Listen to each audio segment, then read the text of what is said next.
Welcome back to Game 4 between SK Telecom T1 and G2 eSports. More than just the trophy, but these first place medals up for grabs as well. As South Korea's champions, SK Telecom T1 are just a single game away from their second straight MSI title. Game 4, G2's turn. They chose blue side. No real surprise so far. Blue side has been winning every game. The first pick has actually been very valuable. It's been Lee Sin a few times, come in and looked very, very good. We can see exactly the same as we saw in Game 2, where Trick gets the Lee Sin and Peanut has to go for a second-tier jungler for him. Yeah, I mean, in addition to the Lee Sin being first picked so often, Zyra falling off the bans for a little bit and coming up so big for Wolf in that last game. So last time SKT on red side, they banned Zyra, Lulu, Karma. Now Mythia has not shown us Zyra here in playoffs, so I actually don't think you have to ban the Zyra. You might be able to get it again for Wolf, and that will be a problem for G2. But then again, they might actually think he obviously plays it and have to play it safe. Similar thing with the Twitch and the Kog'Maw. You know, haven't been the biggest you know, threat to the things that G2 has shown. Yet the respect is there. The assumption of practice is there. Yeah, Fizz, Kennen, and Caitlyn were the bans for G2. The reason they banned Caitlyn was to avoid the Ivern-Caitlyn combination we often see on red side coming in very early. Now that they were first picking Lee Sin. Same start for SKT. Zyra is now the only support they haven't banned that we already saw banned in Game 2. Yep. Game 1 and 3 had the same bans across the two of them, and looks like 2 and 4 may be in the exact same boat here as G2 have obliged and done the same as last time. Meanwhile, SKT deciding if they still want to, have the Kog'Maw in there instead of the Twitch, actually. I like this ban a lot. We just said Zyra is not something Mythia has shown us here in playoffs, so you don't have to ban it. And this ban here actually allows Bang now to play Twitch. It was kind of blocked for him in the last one, but you can go for a late game combo like Tahm Kench, Twitch, Ivern if you want to play that style, and you have a fantastic late game. One of the keys for G2 has been, you know, drafting late game scaling reliability while still enough of the early game to afford Trick to play off those lanes. There it is. So the ban is extremely smart after Sven showed he would take it early in the last game.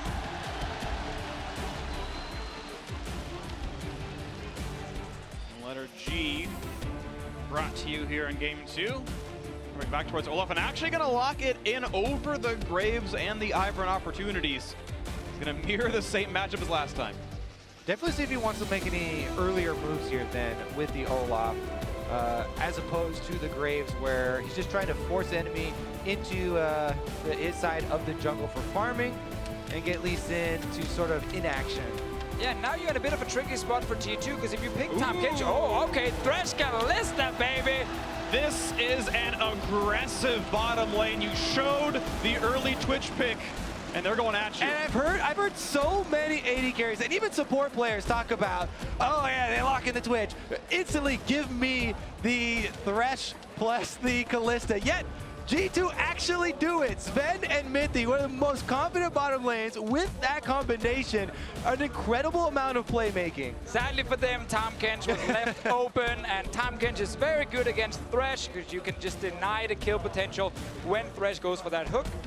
That is something that will be good for Wolf, but not a lane where SKT will put pressure on G2. Yeah, I'm still excited for the playmaking. Oh, you should be. The options here, especially with Lee Sin, Lantern ganks, like there's so much threat here for the bottom lane combination. Just in the first phase of drafting, this is going to be an exciting one. Time for the bans to come through. We've already seen the Shen is off the table. SKT clearly unwilling to play the champion themselves. Banned that one several times here against Expect. G2's trying to ban something away. Yeah, also makes sense to remove it now against Thresh Callista. Like, you don't want to add another thing to this bot lane party that G2 are trying to set up. Galio has been a pick we've seen in every single game. Oftentimes you want to either ban the Fiora, or you want to wait with picking the Galio to see the enemy top lane. I like the Syndra ban here from SK Telecom, seeing the Fizz and Ahri off the table already. Cassiopeia still open. Was a pick, obviously Faker used great success in team fights in Game 1, and then yesterday, or sorry, 2 days ago against the Flash Wolves, and he can last pick it if he wants to. Like, Huni can go for that Rumble top if he wants a blind pick. or even Galio and challenge Expect to actually show the Fiora. Okay, they banned the Fiora, so now Galio blind pick is open But for Huni. the GP was such a good answer from G2, from Expect into that Galio. You have to be cautious. Yeah, it's definitely a good answer, but I still think SKT can take the Galio and just play safe, because like play safe around the top side, because they lost that early skirmish. If they hadn't lost that skirmish, they were doing fine with Galio. But this is the other blind option we mentioned, and obviously, as you highlight, Kobe, it's just to avoid the gameplay. Exactly. Now you can just Galio. Huni does not like getting solo killed, no matter what else goes on in the game. Oh, Huni has bad memories with GP. He actually got outplayed against Soaz with it 2 years ago in Europe, in our European final. So Galio could come in now for Expect if he wants to play that against Rumble like we saw just before. Or does he want something else? Does he want more hard engage with this? Or Oh my goodness, there's a lot of playmaking ability here on the G2 eSports side. Shockwave after the Kalista ultimate, Thresh gets thrown in there, Galio comes down on top.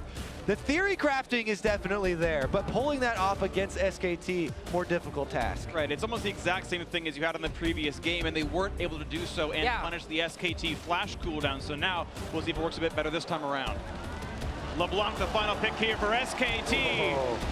Faker LeBlanc at MSI. Yeah, we never say no to that one.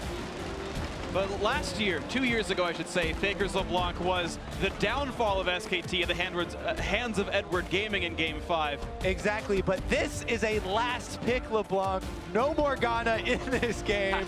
Right into the Orianna. And I want to go back to your point, Freak, regarding G2 and, you know, maybe lacking like easy tools to start fights with. Like a lot of it is on Trick to find a good engage, and that's where maybe, again, things like Gragas that offers a bit more hard engage for your team can be easier to play.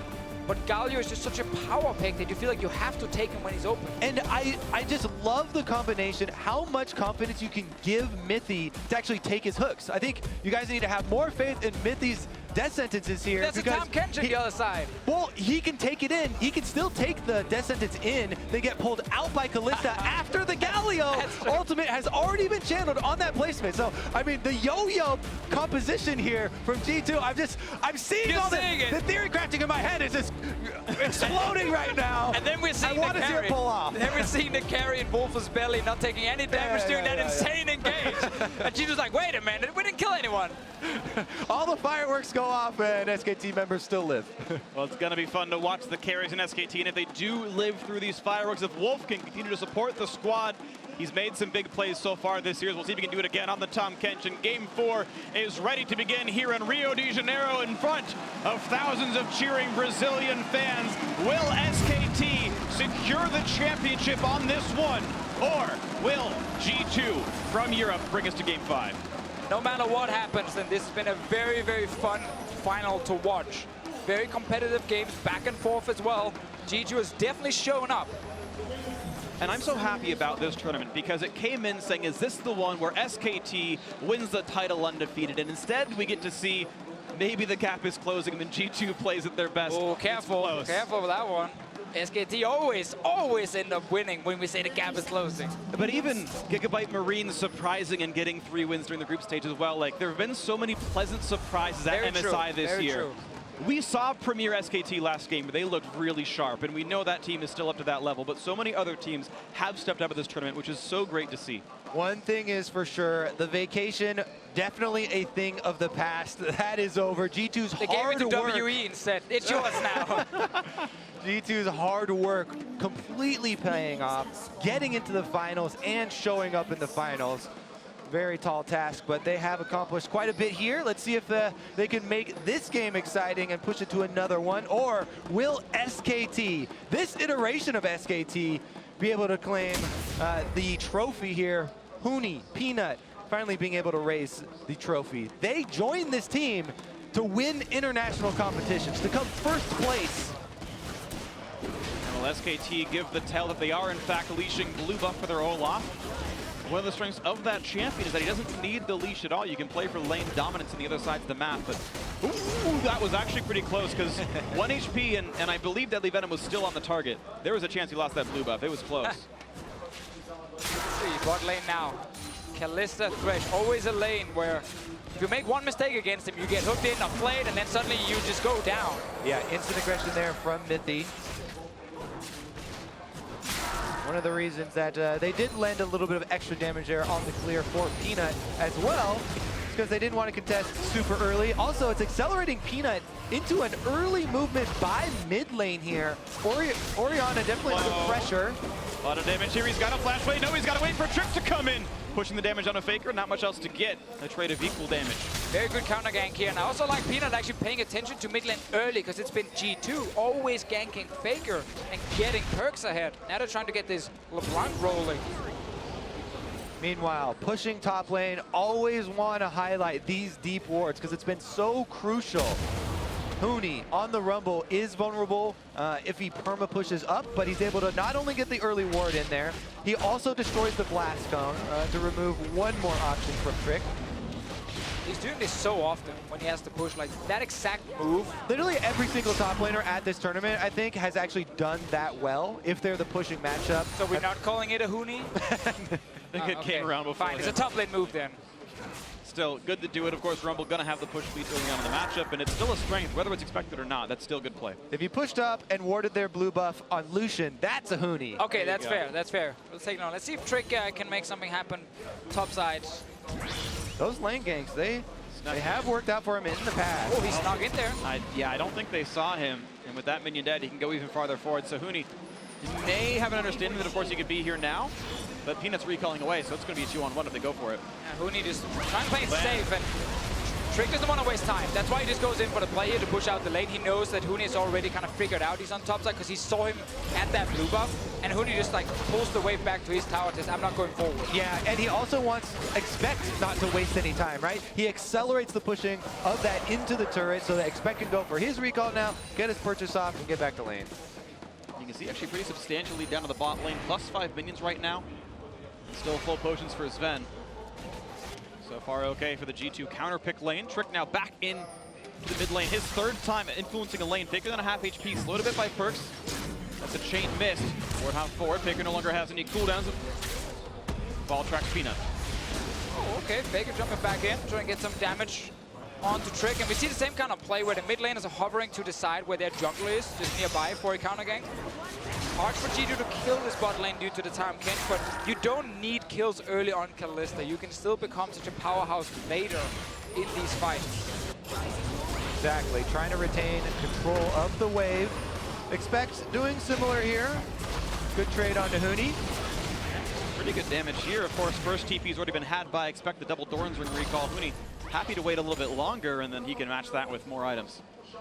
Going back to Sven and Kalista, if people haven't really followed his career, like back in the day when he joined Origin and made it into the LCS, made it top 4 at Worlds, like his Kalista was so famous in Europe. He banned almost every single game. And I remember even at Worlds he was getting banned, so not just in Europe, but Sven definitely one of those legacy Kalista players. And then Kalista got nerfed, and he spent a year whining on Twitter about why didn't we buff Kalista so he could play her again. She did receive a few buffs.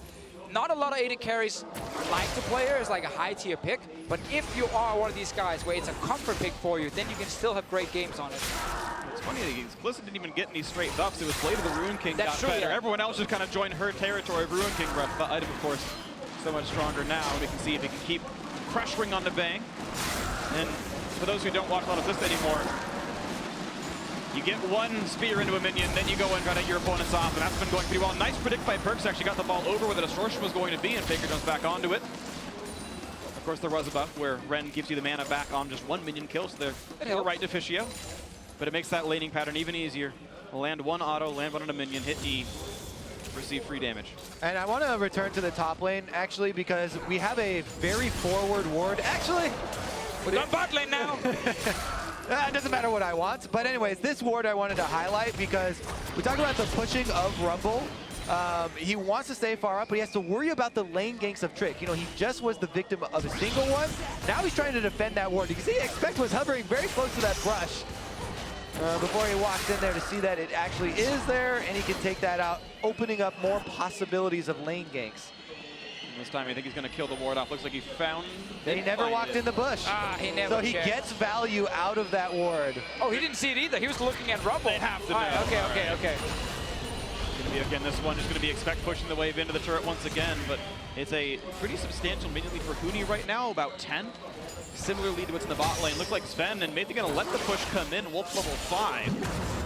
Ooh, they get the gray health out of Tom Kench. Also, Bang has used his potion, so all these little trades right now will go in favor of Sven because he still has his potion. He just popped it right now. We'll get the HP advantage, but once again, SKT can just try and play it safe and go back. In case he had hit the hook, Devour would come in from Wolf instantly. Being at the level 6, looking for the bot side of the map. Here's the Ghost, wants to go for the gank, and here comes the all-in as well. A lot of damage on the mid. They're going to go right for that one. Plenty of damage there. The flash to follow, and that's trying to be first blood picked up for Peanut in the bot lane. Right before they hit level 6, still level 5, and they get in there for the kill. Very nice timing from Peanut. Called down. You talk about it. They're out of potions. They're out of sustain. They're almost ready to back. Right before level 6 comes in, the opening, they're able to punish the aggression from G2. Perfect timing right there from Peanut. Really making sure this bot lane will be doing well from SKT. And yeah, Mithy and Sven are obviously just playing the lane normal 2v2. But as soon as Peanut shows up, and there's no wards from G2 near that river to actually spot the Olaf. So they get surprised. They end up going down mid-lane trading. Good damage out of Nick. They're on to Perks, starting to win this trade a bit more. Was a 9 minion lead for Perks to be traded back a little bit right here. Nice juke by Fake, gets away from the ball. Walks away pretty cleanly. Mithy, though, over the wall, wants into this one. Choosing not to follow, and of course, Wolf there for the Devour. You can tell Perks is ready. He's theory crafting as well. Pass him the ball. Shockwave ready. Oh, Faker draws it out. He wants to go back to base anyway on the side of Perks, so he's okay, quote-unquote, wasting that cooldown. Now he goes. Faker is going for the now very normal Gunblade build. We've seen a couple people do differently. Maple didn't go for it earlier on this tournament. But the stand to sustain, fairly highly durable, split pushing block build is the one coming in for Faker. I really like to sustain against things like Orianna that won't one-shot you, where it's a lot of small trades happening in lane. That extra sustain just really helps you stay. And so you can always look for trades back against Perks here. Does also remind you what SKT are looking for. You know, they have the double teleport, want to split you up, pressure on the opposite side. Tom Kench will become available. The Twitch is something that Bang has used very offensively. The only AD carry with that assassination potential. He's really used that threat quite often. Can't have a final without Bang playing that Twitch. And as we talked about in chat, so like the engage from G2, it can be very hard to execute properly against things like Tom Kench as well. Olaf ult can also block the hook, or maybe, you know, make it harder for G2 to actually start the fight. And then suddenly, you might not get the target you want. Right now, no targets to be had for G2. All they've been able to do is get minion control. These hooks mean absolutely nothing. Mithy lands it and goes, well, that's 80 damage. See you later. Ah, he found the ward. This is I round think 2. that's number 2. Yeah. Found the second ward. There goes. Here's the ulti coming in because Peanut wants for this one, and Sven gets the lantern out. Nice little alley-oop there. Throw your teammate out and give him the lantern away, but Baker's now to join the party. Exhausted by some time, and they're gonna kill him for it. Only the 1-for-1, maybe not a good use of his time. Meanwhile, exactly, Perks is going to be able to push up this mid lane now into the turret. Roam from Huni down through the river will be seen on the pink ward, so he actually doesn't even have to worry. Ooh, he actually walks towards him here. Remember, Galio ulti is available in case they want to try and make a play, but instead it's Perks near the tower. Huni walks down for nothing. So important for G2 to get a kill on Sven in the bottom lane when they got ganked again. Exactly, take another look at here. The ultimate is available, so they're able to do the alley-oop escape from the Kalista Thresh that's so annoying for people to deal with. And Sven almost able to survive there, but Faker got up his last Q, even under exhaust, gets the kill. Great exhaust though, very instantly, but also the thing about LeBlanc now, after all these changes, like your instant burst is not that insane. Like you need that passive ring to kind of give you just like wait 1 second and then have it ready and then proc it. So when you jump in like that, you don't actually one-shot people like you used to do back in the day. Mithy, he's getting caught. They know that there's no Kalista ultimate back up yet either. No way out. Attacks a ward in futility, and down he goes. 3-1 SKT. Yeah, it's a huge problem for G2. They have no vision on this bottom side at all. So when Mithy walks into time clear ward, like he sees nothing in the river. He doesn't even see anything in his own jungle. So Peanut can just walk in behind him, and there's no Kalista ulti to get him out, and then you just go down again. So SKT have successfully camped this bottom side, and Perks are not able to help the vision. Trick, kind of the same. Another trade in for Faker. Good damage there on a Perks down below half HP, and feels like there's a sense of looming dread of impending doom as early game SKT leads have turned into victories every time so far this series. Mooney defending ward number 3 in that forward-facing control ward's bush. The anti-trick ward. I mean, you would think at this point the Trick tries to come from the river. Yeah, exactly. If he wants to go for the gank, when that ward is always there.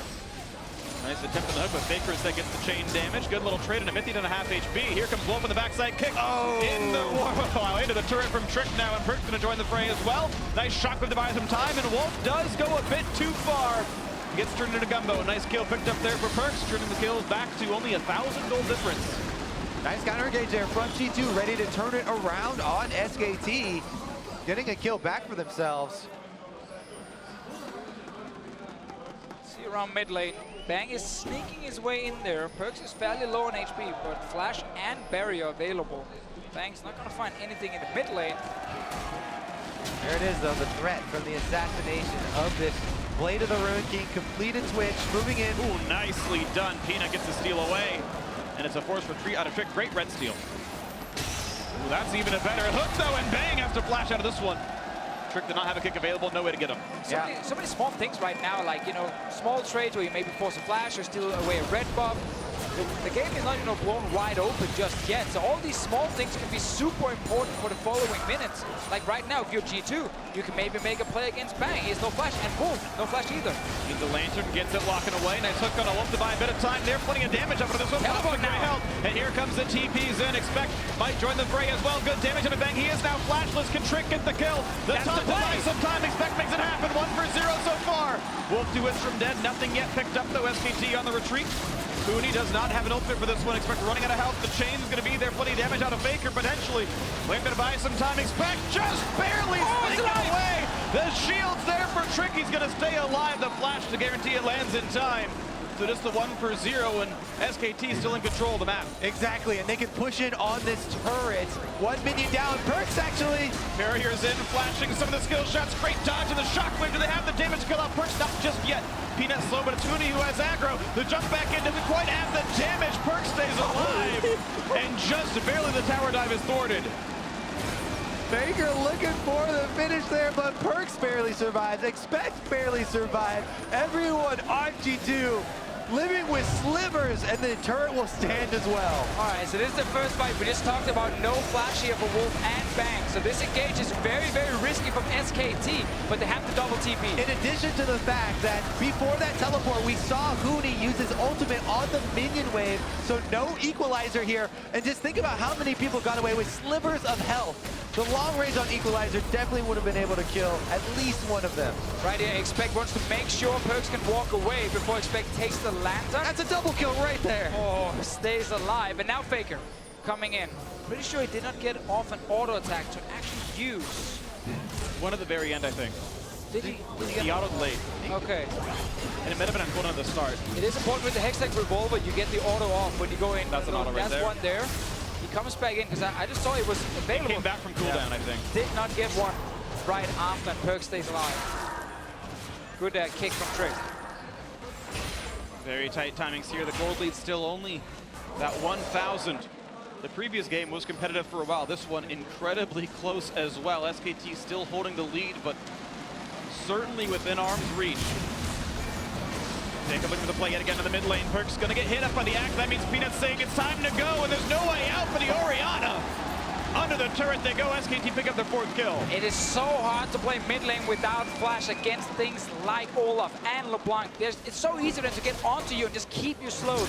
And I have to say, you know, it's always SKT looking for those capitalizations after the fight.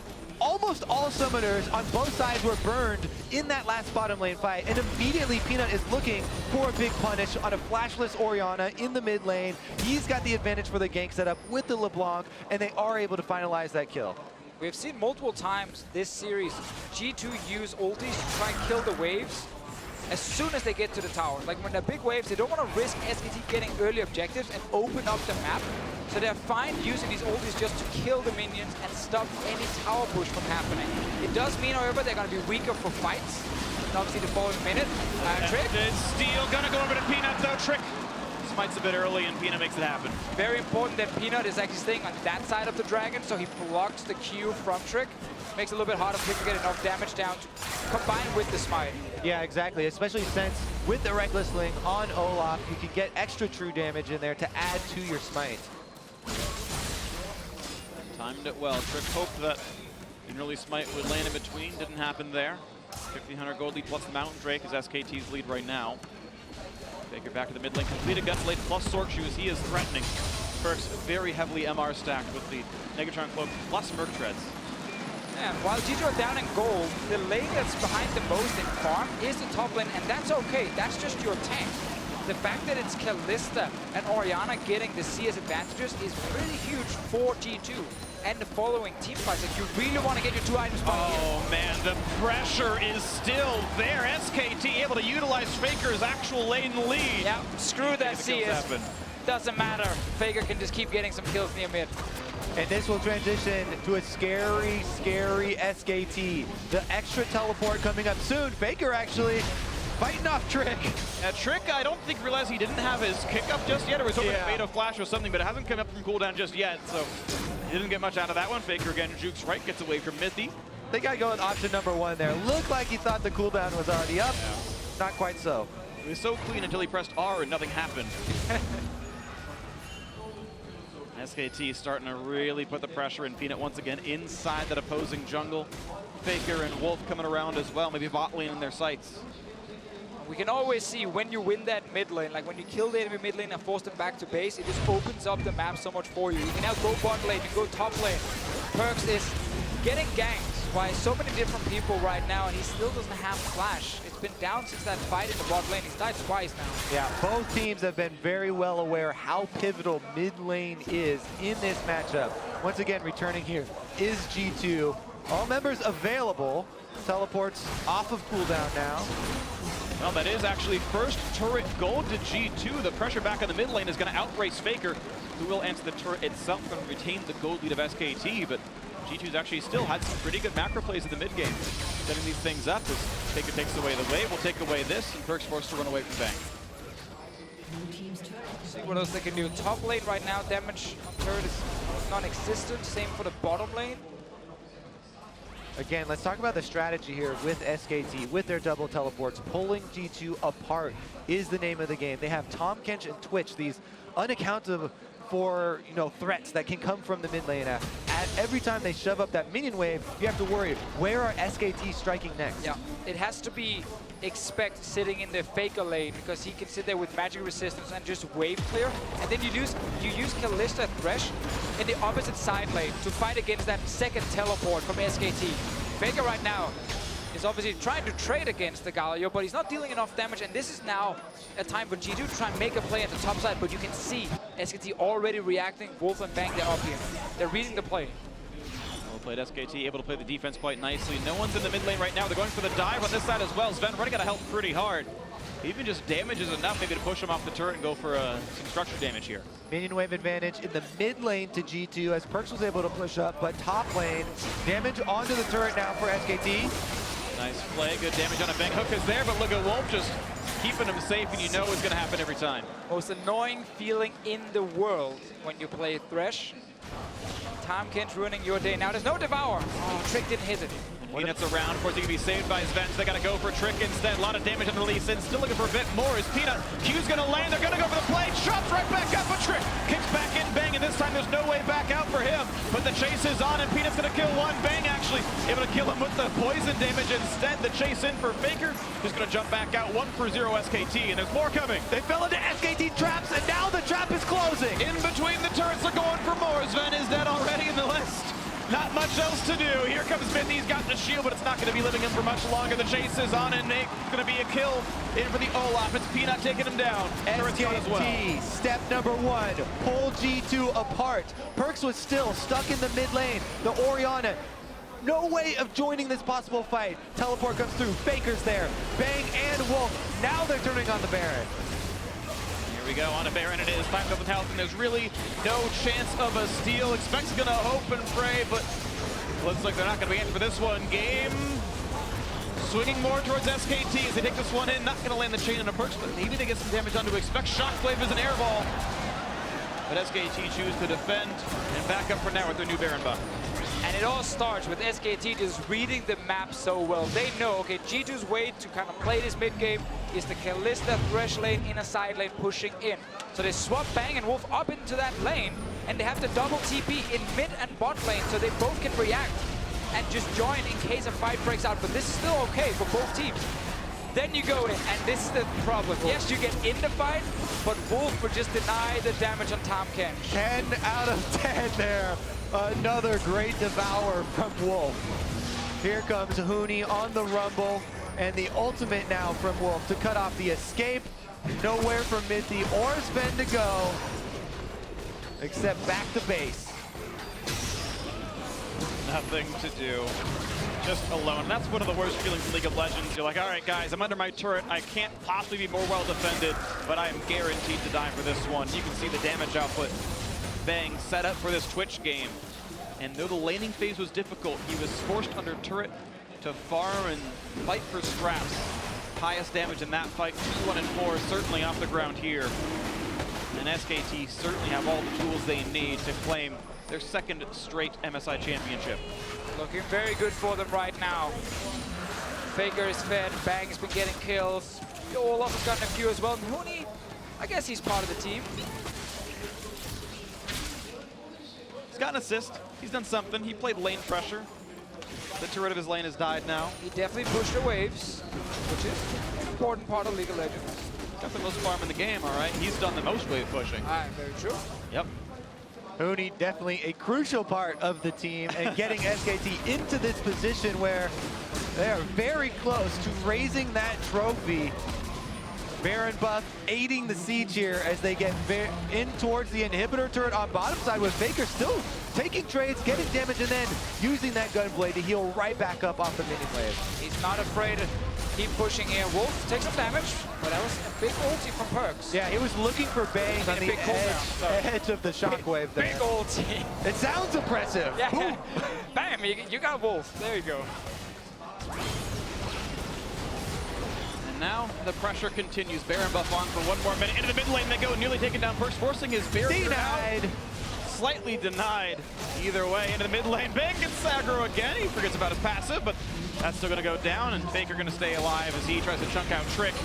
Turret's falling across the map. Huni still pushing the top side. Baron's still up for 40 seconds as well. Sven, the next target in the sights of SKT, as they're going to retreat out of this one. No CC really dealt by Expect. Flash gonna find Wolf for the first target, but the tank is not an easy one to kill. Once again, stealth up. Bang has the attack speed for more damage. Of an equalizer across the back. It is kind of a miss though. Doesn't get much, only pops the Hexbreaker of Trick. As he gets away with this one, more damage out of Expect, and G2 not able to find a chase. Oh yeah, even with the lead, you know, SKT a little bit rough there on the disengage. Peanut though goes offensive to chase off the damage dealers during the taunt flash there from Expect, so there wasn't DPS behind the initiation.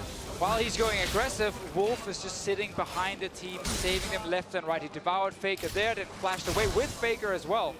And it's just, it's so impressive when you watch like a Tahm Kench player, not because of his mechanics, like you click W on a target, that's pretty simple, but more the positioning, knowing where you need to be on the map when a play's about to happen, because if you show up too late, well then the carry's already dead. Exactly, and so often one of the big mistakes you'll see with Tahm Kench players is devouring early. Wolf, time and time again, he waits for the spell to come out, or he'll wait for the commitment from the enemy team. Lee Sin's flying towards their team. Nope.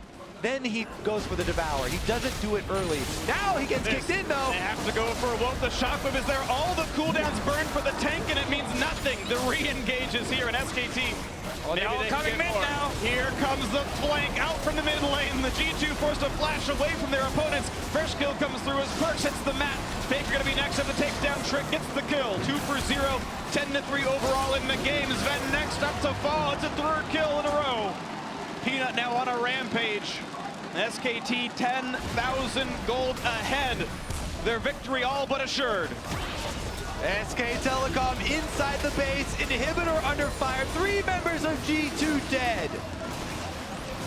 And let's see if they go for more. 15 seconds on the respawns. SKT gonna look towards the bot lane. They've got a wave that Faker can set up. The Ocean Drake regens them a bit. And they are gonna stay inside the base a little bit longer, but respawns in 10 seconds. A turret is the most they can get without a fight back. That's still enough for them to get another one. Expect is trying to be annoying here. He does taunt Faker, doesn't get enough damage on a Wolf though, waiting for the team to respawn. They're coming now. The rocket comes in, or the Lantern I should say, looks for Bang. They find a little bit of something here. Ward hops in, brings in Wolf with the Twitch alongside. The taunt is there, the Shockwave as well. 2 quick kills for G2, the best to make something out of this. Yeah, that was such a nice play from Trick. He waited with his move here for the Devour to happen, and then you just kick Wolf back into your team. Don't try and kick the Twitch, because then he's obviously just gonna escape. Such a nice play from Trick, but it's 2 kills for G2. Sadly, there's no Baron for him to take, there's no Drake to take, there's no real tower to take. Like, SKT are so far ahead in this game that these 2 kills will not really do a lot for you. Yeah, they just have to do cleaning duty right now. Clear up the minion waves, clear up the vision, try and get something over by Baron so that you have a hope of that big comeback play around the Baron, and hope for a mistake from SK Telecom. Almost never see these mistakes from SKT where they actually end up throwing away a lead. They are so good at playing when they're ahead. Now we might see some more action. All mistakes here. Peanut taking a lot of damage. Gonna try to run away as best he can. Here comes the follow in from Mithy. Can't quite get much, but it is a low HP jungler. G2 say this is the time we come back for the fight. Can they get anything? The Flay's gonna miss though, and that means no more engage to be had. We see the same thing again here. G2, they're trying to find the engages, but it's so hard against this comp from SKT with the Devour. There's just no easy hard engage for G2 to use to try and get some picks here. Take another look at this siege from SKT. 3 members here, and expect go straight for Bang. Trick gonna land the Q. He waits, and then he sees the Devour, and he goes for the play. Able to get both of them back, and he kicks them into this Shockwave that's going to come from Perks as well to secure those kills. Really nicely done, and damage on that mage, who you know can one-shot people. Void Staff now completed. That threat is there, but it's going to require still a minor miracle for G2 to make a comeback in this one. 11,000 behind. Yeah, 11,000 gold, plus already SKT have 1 Mountain Drake. The next one will be trivial for them to take. And with 2 Mountain Drakes, this big of a lead, plus vision control and mid inhibitor down, the Baron bait from them, or even the Baron rush from them, are both very viable options to end this game out. It's almost a formality at this point. SKT have most certainly all the tools that they need. The cheering Brazilian fans know the impending victory is coming. And what do you do if you're G2? Do you risk it all on trying to stop a Baron when you have to walk in blind? And then suddenly you can get collapsed on, you can't see where the Twitch is before the fight starts? Or do you just sit and base them and let them get Baron and try and defend near your Nexus turrets? Like, it's almost a lose-lose if you are G2 at this point, because you're falling so far behind.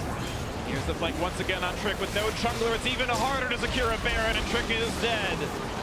Even more of a formality. There's almost no way G2 stops this one. Huni gonna start it up early on. Shockwave only catches one of the frontliners though, and Bang pops the ulti for a bit more damage. Hooked in, eaten back up by Wolf, but it does buy some time. Expect now on the front. And Baron has been part of this fight, so and Peanut, focus. And Peanut's 1v1 with the Baron. Goes down to half health. Eventually he gets a friend, but Wolf on the outside. G2 actually find a bit of an opening. They're pulling in the team. They're going to go for this fight against Bang, and Wolf exhaust is on and expect part of the fray.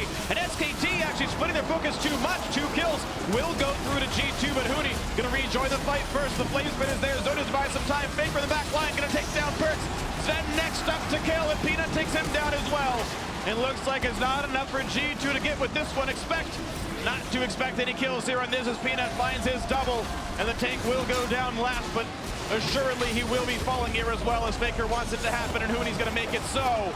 Trick has respawned, but SKT even farther ahead than before. Yeah, SKT though, they're so low after this. They don't feel like they can rush Baron. They want to just go back, get full HP, and then go back and try and make the exact same play, because they end up getting more kills. Trick is on a solo mission. Finds Faker and a Grom. Hits Faker. A lot of damage there, but look at the damage output back. He is not nearly the damage it takes. Hits back harder. Hits back a bit harder. Now for the two-man Baron and the rest of the team coming in shortly. SK Telecom, currently on the 2 World Championship streak, about to be on a 2 MSI Championship streak as they've got Baron buff and looking to finish out the 3rd game in this series. See the play again. Perkz trying to get Bang here with the shockwave, but Bang, quick movement, steps out of it, and then Wolf, of course, saves Bang right after. And SKT, they will split up at the moment. I think Bang and Wolf kind of realize they can't walk down and join the team, and that's why they get engaged on. Yeah, good call there from G2. They have very limited options, right? So any opening that they see SKT split up, they have to jump on. Even though it's low probability of success and they are so far behind, they get some sort of advantage here. Bang is out, the Twitch is down. And SKT comes in, Faker, not really under threat, so you can finally sit in that fight and wait for the passive to be ready, and then kill Perkz. Peanut, of course, running rampage on this Olaf, and again, it's what we talk about. Whenever SKT gets the advantage, you just almost never feel like they lose it again. They always manage to just kind of push on all your turrets, set up around Baron, and even when it looks like you have a small chance, they can turn it around so quickly. You can see SKT just crossing the T's and dotting the I's at this point. Faker looking for another play on Perkz. Does manage to juke away for now, but with the Baron buff on, they're looking to close out the game, close out the match, and close out the tournament. Trick on the side, doesn't find anyone to fight though. And with the slows from Peanut, Bang is going to be able to clean that one out pretty easily. Not even a threat onto him just yet. Faker once again on the front line, gonna find Mithy for this, pulled back in. Nice by Sven to buy him some time. And now they go down for inhibitor number 2. The base falling apart little by little. 5v4 on the map. Gold lead 16,000. Baron buff on the 5 as well. And here we go. Nexus turret's about to fall. SKT to cement themselves the championship. G2's redemption is nice, but SKT going through the crucible of the mid-season Invitational to lock it down as the best team in the world. And SKT are once again the champions.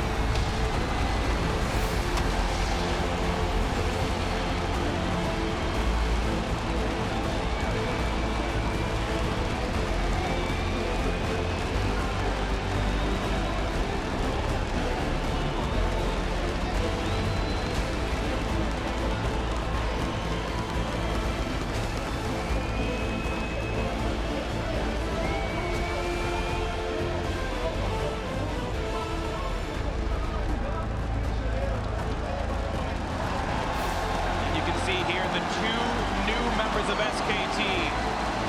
The players may change, the pedigree stays the same. If you join SKT, you are very likely to become a world champion and called the best in your role. I mean, it's just the amazing thing about SKT. The organization have built the structure around these players so they can do this again and again. And what a feeling this must be for Hooney, who several years ago wanted to join SKT. They told him maybe you could be in the practice squad, but didn't make the full roster. Came to Europe, played on Fnatic, came to North America, played on Immortals. Finally got the call saying, Hooney, we want you. Comes and joins the team, and in his first international tournament, takes the trophy. He had to travel the world, but now gets to stand side by side with Faker and Coma to raise that MSI trophy. That duo, Faker and Coma, been with SKT ever since they won the Season 3 World Championships and started. They've honestly been SKT. They've been SKT, so you can keep swapping members out left and right. Rapid Star there with the team as well, the assistant coach. And on winning. It's so impressive. They can be so consistent. This makes their, I believe, 5th or 6th, depending on your definition. Right, international tournament win for SKT. Temos também o atirador carregador da Red Canids, BRTT. E o bicampeão do mundo de futebol, Ronaldo.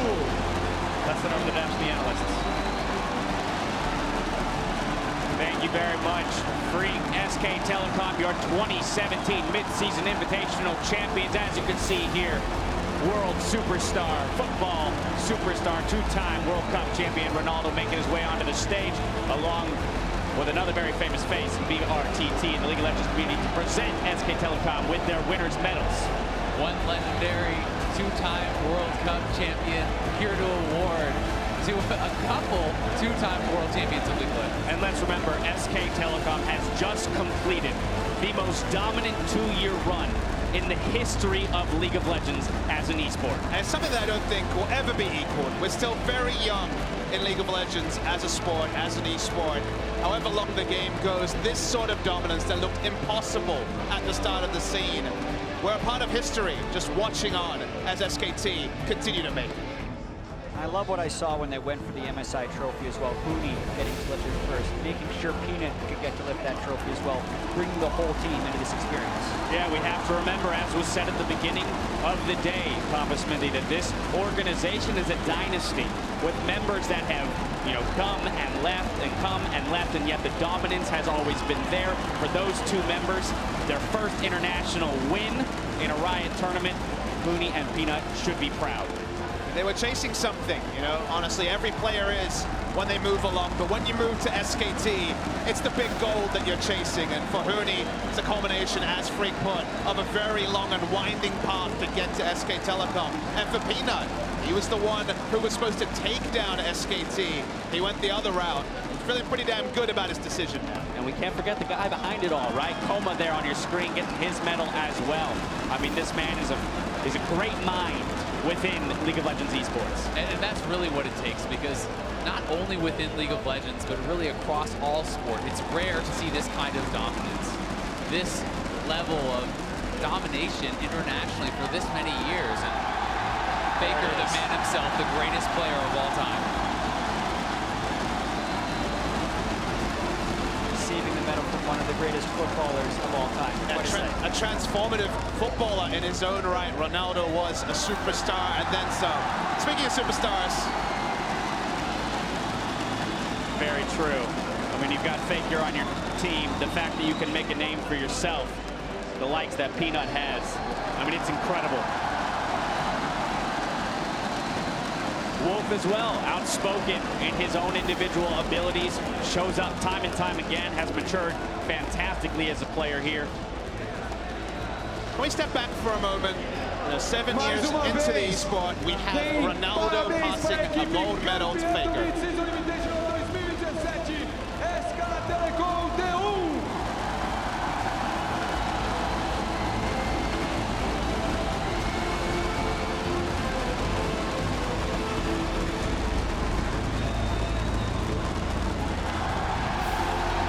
Much-deserved trophy raised once again by our 2017 Mid-Season Invitational champions, and the crowd, wild as ever, loud as ever. Very pleased with the showing from both teams today. We have to remember that SK Telecom was challenged today. This did not come easily for them, and yet they fought through and achieved victory. And even though SKT often makes it look easy, it's never easy. Everyone wants this just as much as SKT does, but time and time again, SKT showed they are the best. And this just raises the question, how far does this team and this organization go? I mean, Papa Smith, you said perhaps a run that will never be matched again, but let's remember that this run's not over, right? They've just hit one milestone, and now it's about, can they push forward? They'll be defending champions if they are to make it to the 2017 World Championships later this year. It's the sort of run that should never happen, Dash. The game changes every meta. The meta has evolved, and SK Telecom have rolled with the meta, and that's why the domination is unprecedented. And to me, to answer that question, you have to ask another. when does Faker and Coma retire? When do they, stop? Because it has to feel like these guys are so good and are so dominant that they may not stop winning until they choose to step down. I mean, you forget how young Faker is as a player, right? Because he's been at that level of dominance for so long, as you mentioned, Jet. And it feels, like in order to be there, the experience that he's acquired, the poise that he presents on stage and against adversity. Let's remember, he's focused the entire series here. That guy rises above all, does what is need to be done to support his team in their quest for the championship, and hey, that's why he's on that stage every single time at the end of the tournament. And that poise had to be learned. He was such a young player, 17, when he raised the trophy in the Staples Center. Only now can he drink in North America. But when it comes to celebrations, however, the celebrations have come thick and fast over all these years. Absolutely. Now, we'll be hearing from a number of the pros in the next few minutes. But until then, we get to talk about how SKT closed out this series. Are you sure? The fans don't seem to want us to be talking. I know, really. They're going to make our jobs difficult, but we got to push through. Most of the fans still giving a standing ovation to SKT. They know what it means to have SKT win another championship and to witness their greatness in League of Legends, which is truly unprecedented. And they're just trying to get all they can out of this experience. We only got 4 games. They're going to try and make the duration 5. Yeah, I like it. But we have to reflect, too, on the team that challenged them here. We have to remember the achievement of G2 eSports here coming into today, let alone how far they pushed SKT in the series. And I mean, to me, G2 really went above and beyond today, above and beyond the expectations of, the players and the analysts and the fans. And they did challenge SKT. Not only did they take a game, but they pushed them to the limit in multiple others. And I think that there's a lot to be said for that. And this team has really redefined themselves this MSI. And going into Worlds, they will be a threat. And they will be a team that people are looking to and respecting.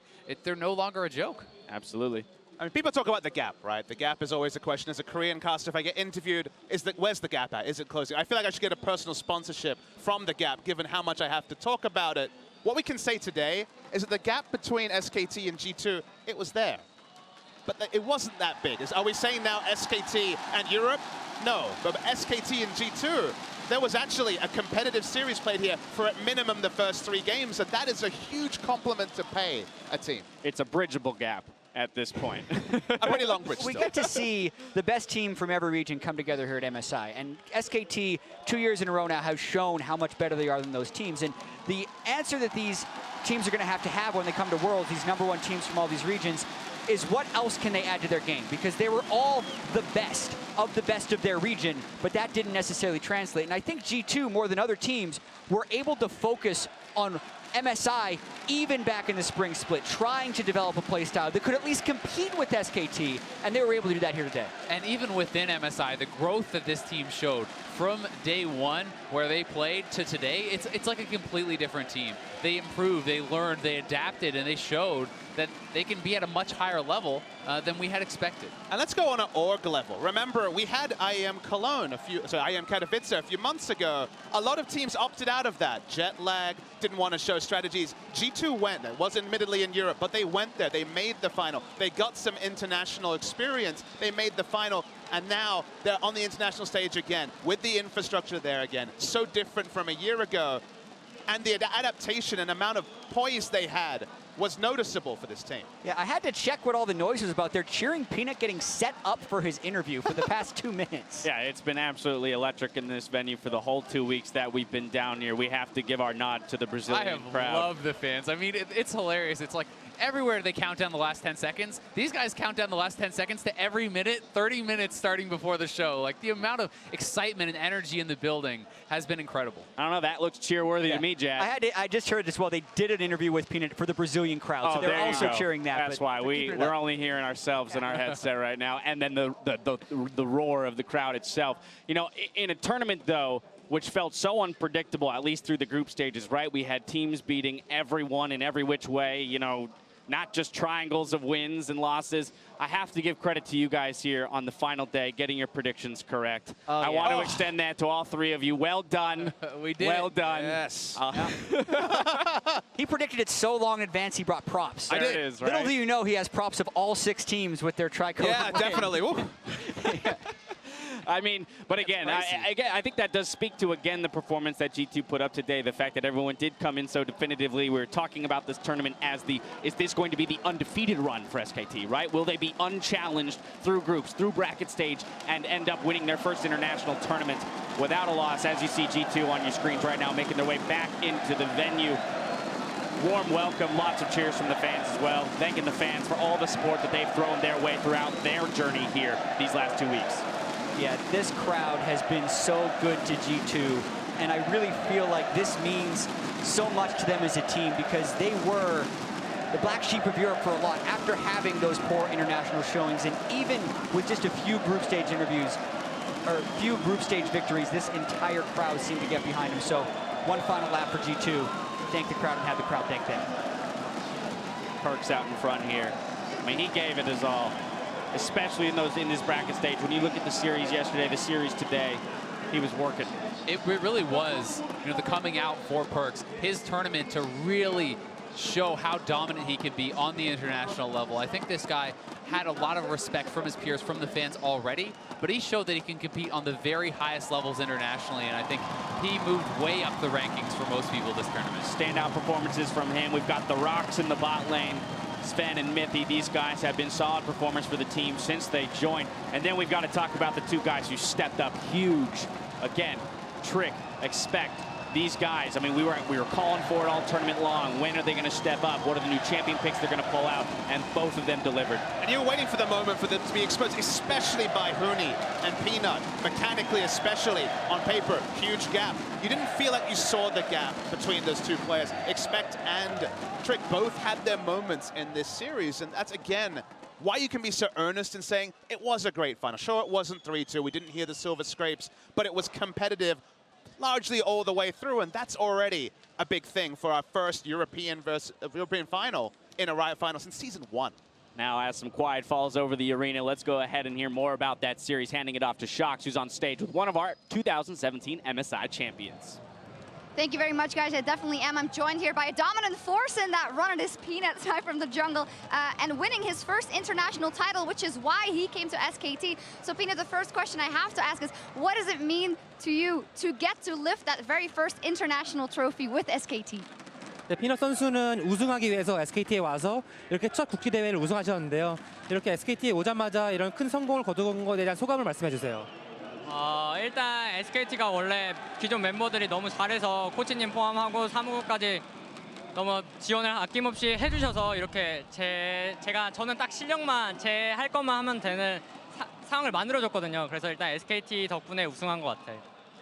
I just want to thank all the SKT members. When I first joined the team, it was all because they had such good infrastructure, they had good players, good coaching staff, so I just had to fit in and do my own game. So that's why I think we had such good success in this tournament. Well, you say you have all the things that work for you, but you also had an incredible tournament, some standout games. How do you reflect on how much weight you carried yourself into that victory? 이제 팀이 물론 잘해줬겠지만 피넛 선수도 정말 엄청난 활약을 보여주셨는데요. 피넛 선수는 이번 대회에서 이제 본인의 활약을 어떻게 평가하시나요? 그냥 가끔씩 좀 이제 피드백 제가 못한 부분도 있었지만 이제 큼직큼직하게 좀 잘한 것 같아서 이번 MSI 대회는 기대치에 맞게 했던 것 같아요. So even though there were some small mistakes, but I think overall I played up to my name, to my reputation. Definitely. The spotlight is all on SKT. I do want to ask about your opponents in this one, G2, who were a force that a lot of people were looking at to do something internationally. How do you reflect on their performances as an opponent today? 네, 그러면 이번 결승전에서 상대했던 G2 팀에 대해서 여쭙고 싶은데요. 많은 사람들이 G2에 이렇게 국제대회 결승전에서 SKT를 이렇게 괴롭힐 거라고 예상 못했는데 G2 팀에 대해서 평가 좀 내려주세요. 일단 G2 팀은 일단 지금 대세 픽을 제대로 알고 있어서 이제 그런 픽밴이 일단 엄청 중요했거든요. 그래서 이제 아마 이제 퍼플이 좀 불리해서 저희가 퍼플에서 한 판 지지 않았을까라고 생각해요. So I think G2 they really knew how to play the champions that fit in this current meta. So it's really important to prepare the pick and bans. And I think overall at this meta, the blue side has more advantage over the purple. So I think that's why we dropped one game against G2. But overall, they played really well too. And stepping away from the series, I saw you snapping some pictures with the crowd in the background, and just they're screaming "Peanut, Peanut, Peanut." In general, what is all of the, or what has the event been like, and what has the energy been like here playing in Brazil with all these people chanting your name every game? 피넛 선수 인터뷰 전에 이제 이렇게 팬들 관중을 뒤로 하고 사진 찍는 모습 보여주고 되게 즐거운 모습 많이 보여주셨는데 이번 대회 전반적으로 브라질에서 어떤 경험을 했고 이런 대회에서 경기를 한 그 소감이 어떤지 말씀해 주세요. 일단 브라질 와서 느낀 게 정말 흥이 많은 나라라고 느꼈고요. 저도 이렇게 막 노래 틀고 춤추고 있는 거 보면 저도 그냥 어깨 흔들게 되는 나라인 것 같아요. 저절로. 그리고 일단 브라질 팬들이 이렇게 너무 큰 사랑 많이 주셔서 진짜 너무 감사드리고 오늘 이렇게 많이 보러 와주셔서 너무 감사합니다. 감사합니다. First, I want to thank all the fans who came today to watch the game, and like through the past couple days, I just felt that the crowd is so energetic and there's so much energy in them, and like even when I see them like have some music on, just dance, I also get some to groove on a bit. And overall, it's just a great experience playing here at MSI. You even get some confetti for your interview. That's how good you've been doing. Final question, maybe. You got your medal from a legend in football, a very popular sport here in Brazil. How much do you know about Ronaldo, and how special was it to have him present you with the prize?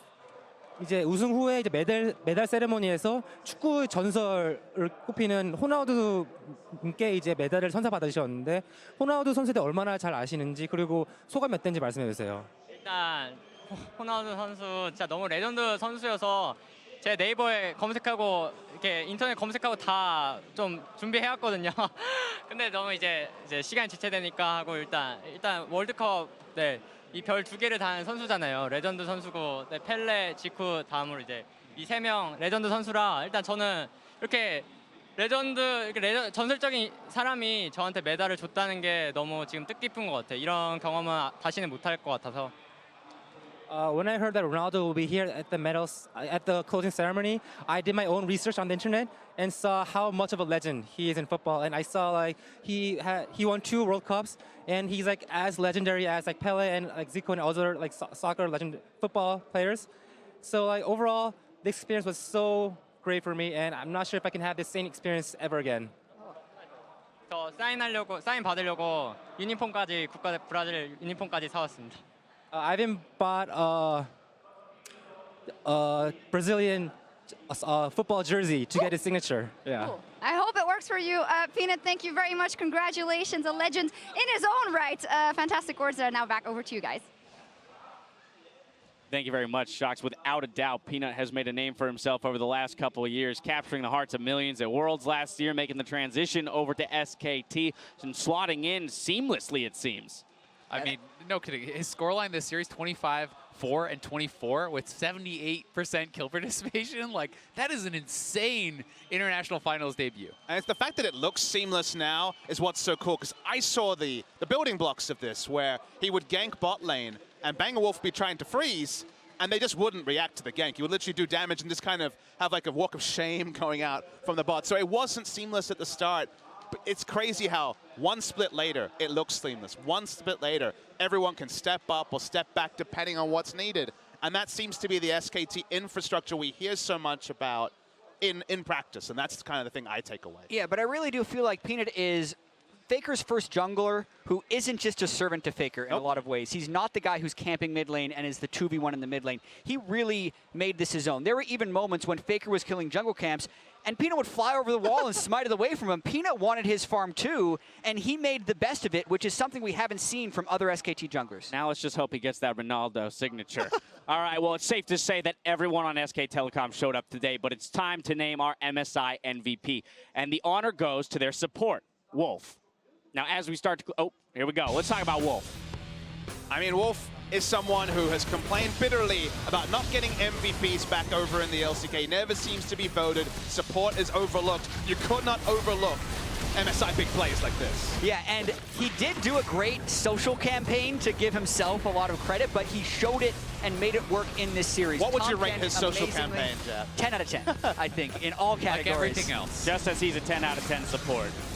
And I think the really impressive part about him, it's not just the playmaking, like the Zyra, it's the little things. You know, Tom Kench, he's able to play and position so well. Lulu throughout the tournament even, you know, being able to consistently knock people up with the wild growth, you know, stopping things like Rengar ultimates and jumps from Kha'Zix. Like, he's just a total package player. Yeah, I mean, think about his Nami, right? You could name any support pick, and this guy seems to have risen to a point of dominance on each of them in some regard. Yeah, and also the growth. I feel like 2 years ago at MSI, when SKT lost to EDG, Wolf was the worst player on SKT in that series. And he has, in my opinion, improved so steadily since that point. And now I'm fully confident in saying he's the best support in the world. Again, it's consistency from the bot lane for both him and Bang, right? We talk about even in that first game, right? It was, oh, wow, Faker's 0-4. We got Bang and Wolf making plays, looking for those Ashe arrows, being the consistent, you know, laners for the team while you have playmakers elsewhere. And that's the cool thing, right? Is the fact that, sure, they had a dearth of power in the mid lane because the Cassiopeia wasn't going to be contributing much, but other people stepped up. G2 didn't do that last part of pushing in, trying to force disadvantages in other areas. They only focused on the mid lane, and that's why other people picked up the slack. And when you have Huni, when you have Peanut, when you have Bang and Wolf, who've always been the dependable side of things, you have the luxury of having one part fail if the other four stay strong. And there really is the beauty of the new SKT lineup.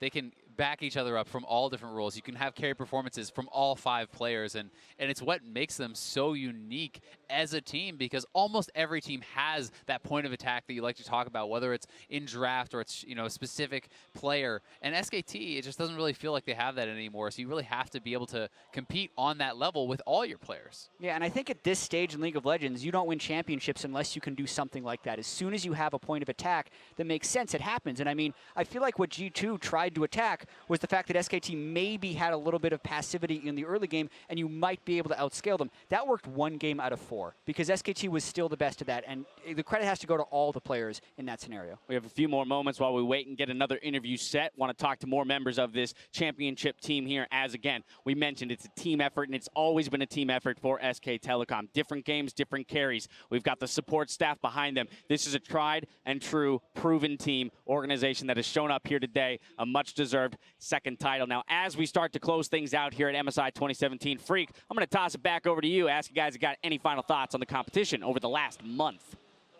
Thank you very much, Dash. And yeah, I think it's just been a very compelling tournament here where we came in saying, all right, it's SKT and a bunch of other teams. Can SKT make it the perfect tournament? And the thing is, it was so much more competitive than that, which was great to see. Again, I talked about it during the cast, but Gigabyte Marine stepping up, doing much, much better than anyone expected. You had, you know, very, very tight games where TSM maybe made top 4, G2 into the finals was better than expected, and then even the G2 SKT was super great as well.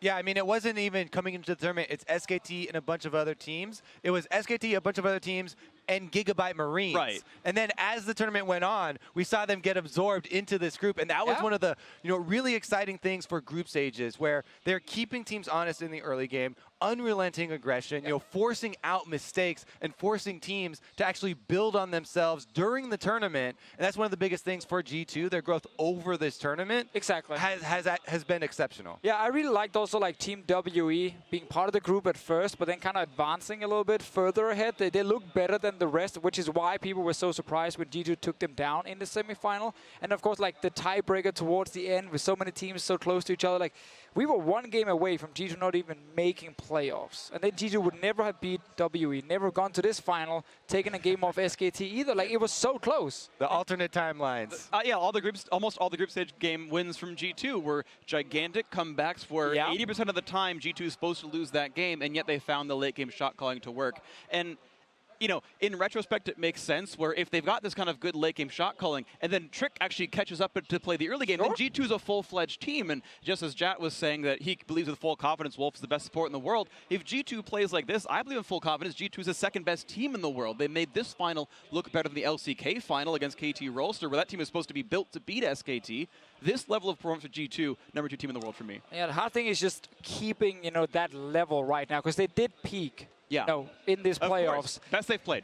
Best they've played. So now they go back to Europe. They won't have the same competition, and then they got to show at Worlds, where we expect them to obviously be, that they are again, one of the absolute best teams in the world. That's one of the things, though. I do have confidence, moving towards this year's Worlds once again with this team. And they had to rebuild that over a very long time. It wasn't just last year's MSI where they disappointed. It was last year's Worlds as well. But we don't talk about that anymore. That's in the past. It is in the past. G2 right now are the story of a team in the finals. But let's talk about SKT a little bit more because we have an interview with Shox and SKT's master of the mid lane.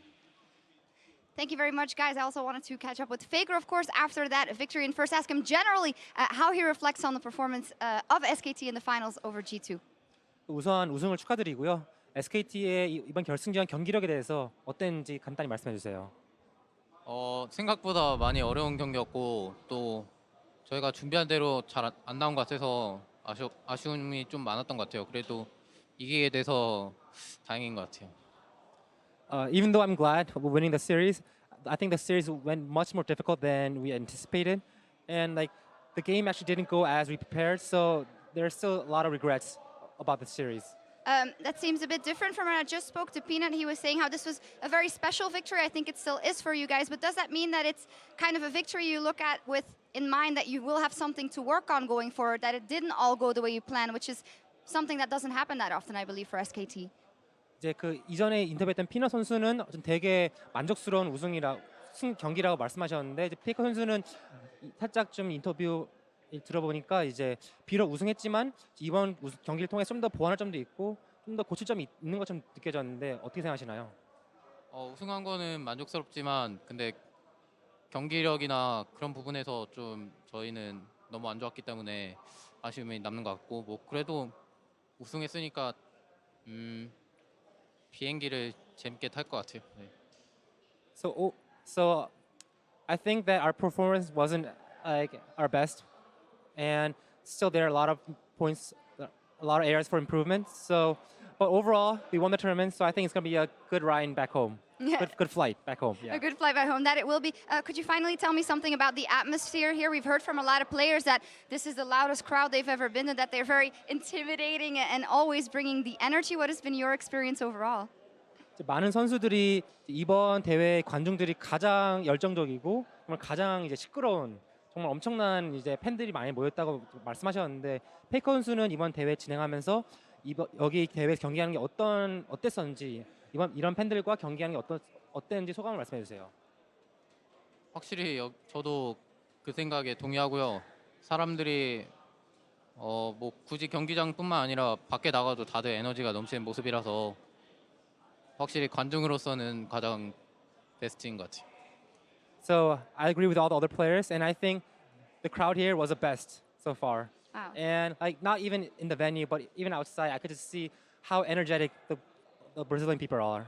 Yeah, people are. All right, well, high praise from Faker. Thank you very much, Faker. Congratulations. Another title for the Ronaldo of League of Legends. Back over to you guys. Thank you very much, Shox. I mean, something that strikes me every time we talk to Faker after a big win like this is his mind immediately goes to the fact that it wasn't a perfect win, that there's still something to strive for. And to me, that's the mark of a true great, right? He's always looking ahead to what he hasn't yet achieved and already thinking about how he's going to get there. That's how you stay at the top. That's how you become the best and stay the best. As soon as I think he isn't looking at it from that point of view, that's when people could perhaps pass him. Yeah, I'm waiting for Faker's retirement speech 17 years from now. Where he just, Is 38 the cap? yeah, I have no idea. that's Just when he starts calling out all the people that didn't give him credit as the greatest player of all time, he'd be like, I would like to thank Jatspawn and Officio for not putting me at #1 on their world's top 20 players in one of the years. And also I would like to thank, much like Michael Jordan did in the NBA when he retired. Never going to make that mistake again, He's never are you, Jet? satisfied, and you have to call him the best. Yeah, absolutely. We love to see him up there on the stage every time performing and pushing the limits of League of Legends as an individual. Now, yesterday we asked you to share your favorite moments from the last 3 weeks, and you delivered. Let's check out some of the biggest plays of MSI 2017 brought to you by Acer. Pyro Might Lull was as surprised as we were at the first appearance of the Purifier in the mid lane and tweeted, "Hi, I'm Shie, and my pocket pick is Lucian." Oh, man. This... The killing! The sideways! Shie takes a tower shot! Impossible! Style points. Let's see. Just straight culling, point blank, under the turret, cuts it off early to get the double shot. Life steals off of minions on the way out. Oh my god, he played that so well. I mean, we only saw that one more time throughout group stages, not to as much, or during bracket stages, not to as much success, but it was great to see a pick that we had heard about at the beginning of the play-ins finally make its way onto the Rift. I mean, Faker has to look mortal once in a while. You know, he has to keep the interest up. So yeah, Faker's not the only one who can do stuff perfectly. Shie did that dive perfectly as far as the execution is concerned. I can't wait to see him yet again on another international stage, perhaps right up there against Faker again. Now, who could forget the NA-EU game where G2 took TSM within an inch of their Nexus? Back inside the base, it's the Nexus getting hit. Sven wants in, Perk still hitting it. This could be it, but Pierre gets back onto that, and they've taken down Sven as well. TSM Nexus alive. They're going for expect. GA is popped. Does he have the damage? He cues in for a bit of movement. He cues him back. Trick needs 5 autos. The flash missed the harpoon. 1, 2, 3, 4. Here comes Tom Catch, and they're going to stop him. TSM's pushing the top side. 20-second respawns. Can they get him? They're going to get the damage. Number the ping, Malik and I can't. Lumber door to I can't stop time. Lumber door. We can end. Nice. James is here. Go in. And then he Nexus, look, Nexus. I can't hit Nexus, Luca. That's a guy in my face. And Get a Lucian. Nice. He's up. It's only one person has ulti. Let's kill him. Vince can? Maybe Vince can? go, check. Can you eat him? I can't. Kill him, guys. Nice. End the game. 20 seconds. Defend the minions. Yeah. Oh, you guys should be for that. I have G. Bring the wave. We're fine. We went. Drop in 10. Oh, holy fuck. And Sunda something left. TSM in the strangest game I have cast. Take the win over G2. And this is why it's hard to play the what-if games as far as group stage standings and tiebreakers go, because what if G2 would have done anything better during that, and then they would have had that extra win in the group stage and not had to deal with all these tiebreaker scenarios. So crazy experience right there. I mean, that one was so insane. The casters were jumping up and down. We were all jumping up and down backstage watching. The fans were going nuts. I remember that game for a long time. Plenty of crazy games, plenty of exciting games throughout this tournament. For a final word, though, with our winners, let's go ahead and hand it back to Shox, who's standing by with the mind behind the 2-time MSI champs. Thank you very much, guys. Also catching up with the coach for SK Telecom after that victory. And, well, just speaking to Faker, he didn't seem super satisfied with the team's performance. So I'd love to get the coach's opinion on how SKT played in the final and over the tournament. 우선 우승을 축하드리고요. 방금 페이커 선수와 인터뷰했을 때는 페이커 선수는 그렇게 만족스럽지 않은 듯한 얘기를 말씀하셨는데 코치님은 이제 이번 결승전에 SKT의 경기력 또는 성과에 대해서 어떻게 생각하시나요? 네, 근데 경기가 생각보다 그렇게 좋진 않았어요. 경기력이. 그래서 좀 더 이제 한국 가서 좀 실수 이런 부분을 더 보완을 많이 해야지 롤드컵, 썸머 이런 것도 우승할 수 있을 것 같아요. 근데 만족스러운 경기력은 아니었습니다. So I agree with Faker. I'm not too satisfied with our overall performance. So I think that you have to go back to Korea and go over our mistakes and go do a lot of feedback sessions. So only in that case, in that way, we can again win summer and even go up to a World Finals. World Championship. Well, obviously, you had the big task of, together with the coaching staff, incorporating Huni and Peanut into the lineup, which may not be an easy task, but how do you think that integration has gone so far, and what do you see the potential of this lineup? 이번 올해는 SKT에서는 훈이 선수랑 피넛 선수를 새로 영입하면서 그 두 명의 선수를 팀에 융화시키고 다시 경기를 끌어올리는 게 쉽진 않았을 것 같은데 지금까지 그 단계는 어떻게 잘 그러니까 두 선수가 팀에 이제 그 흡수되고 경기를 올린 데는 어디까지 진척이 됐는지 어디까지 진척되는지 궁금합니다. 지금 이대로라면 나머지 이제 썸머나 뭐 롤드컵 경기는 힘들 수도 있을 것 같아서 더더욱 많이 올려야지 좋은 결과가 나올 것 같아요. 그래서 아직까지도 이제 팀에 좀 아직 더 잘할 수 있는 선수여서 더 잘하게끔 만들겠습니다. So I think that we're still in the progress of integrating those two players, and in order to win Worlds, we still have more to work on with those two players and the entire team. All right, well, we'll be looking forward to that. Thank you very much, Koma. Congratulations. Great to hear from the coach for a change. Back over to you guys. Thank you very much, Shox. The work is never done for Coach Koma and the rest of the squad. You mentioned sustaining dominance is one of the most difficult things that anyone can do, and they've seemed to have mastered it. I don't know what's going on back there, what their system for success is, but it is working. And you say they, and remember, it's the two, right? It's the two that have been there since the absolute start in 2013. Obviously, Bang and Wolf, you're following the current path, but I think it's no surprise that it's those two that are absolutely the most critical. You can see Faker and Koma instantly They're done with the celebration. Right to the rod review. Maybe that will be their own mini celebration as we get some of these rewinds. It's been so many. The legacy look, if you will. So many lifts. Very much so. So many lists, but as you mentioned, they have to go back for summer split. You got to qualify for Worlds, right? I mean, let's consider that you're going back to perform. You got to perform domestically. You got to work on what you got to work on while the game continues to change, and then you got to show up and do it again here at Worlds. And they're going to have KT hot on their heels. I mean, that is a team that was built, you know, just to take down SKT. They have not been together for that long, and they are going to be looking to improve. They are going to be extremely hungry to be taking down this team. Yeah, every tournament is SKT versus the field. It was against 5 other teams in the group stages here. There's 15 other teams that come to the World Championship, an extra bracket stage game they have to deal with. So Worlds is another challenge for them that they have to overcome. And tonight, rather, was SKT versus G2. So one more time, we're going to head back downstairs and hear from one of Europe's finest. Thanks again, guys. I'm happy to be joined here by Mithy. Obviously, not in the best of spirits, not winning the final, but putting up a good fight. But I just want to give you an open question to start with. How do you reflect on the way things have gone today? I mean, at first there was this hope that we might get 3-0'd, right? But once we got in game, it really felt like we could challenge them. And honestly, it just felt like we were just really, we were not far off. We just misplayed more, their team fights were better, and we didn't play very clean in the games where we actually got a lead, and we lost 1 or 2 games through that, so yeah, just sucks.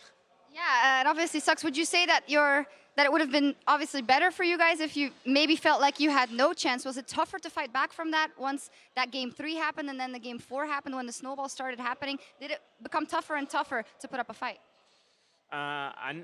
We never really stopped believing. I mean, on game 4, we lost Baron really early, so it was really hard, we knew. But we still tried to make plays, we tried to hold the game, you know, and just give them a hard time.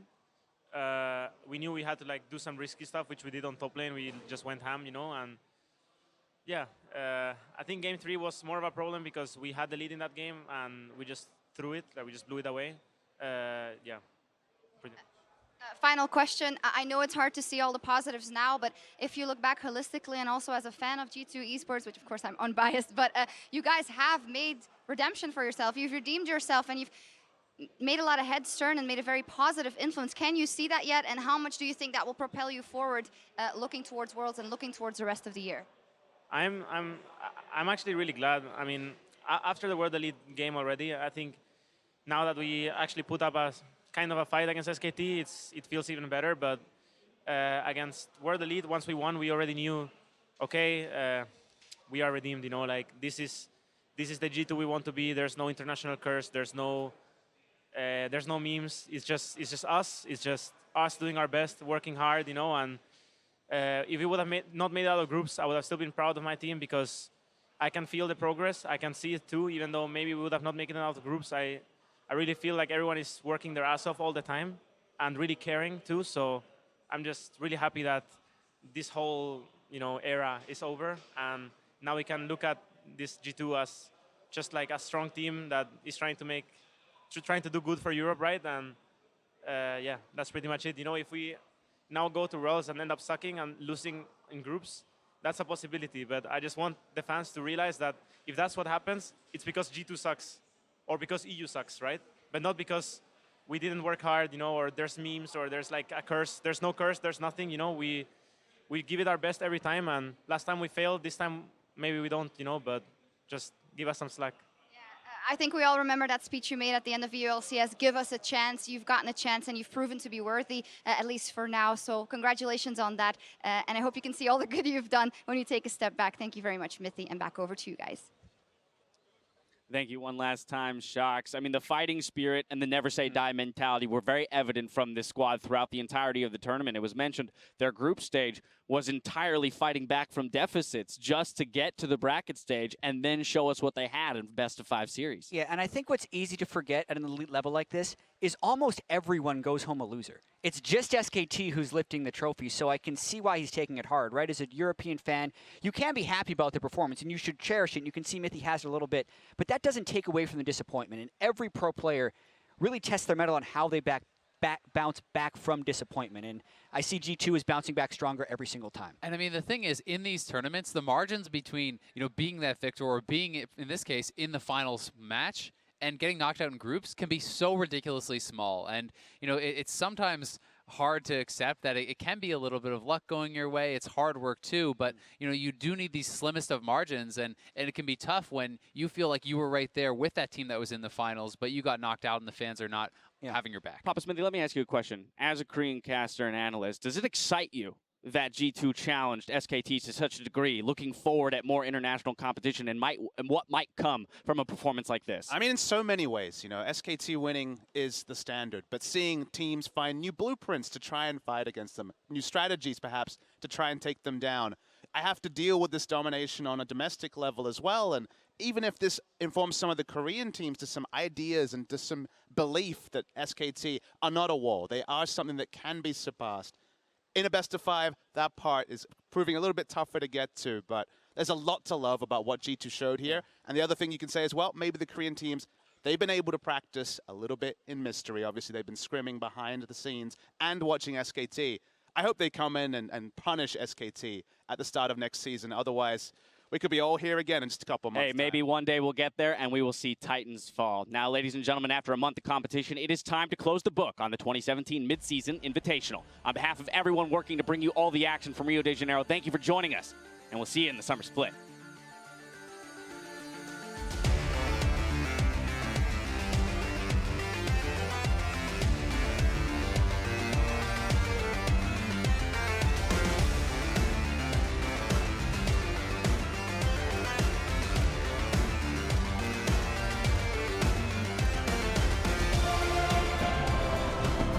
Welcome everyone to the 2017 MSI play-in stage. There are 3 more spaces up for grabs at the MSI group stage, and we've got 10 different regions looking to make their claim. Telecom coming in, it's Montauk as he gets in, he steals it! Napoli keeps the hopes and dreams of Brazil alive! He's a man possessed, has to flush away. Costa king signed on it to 3 people.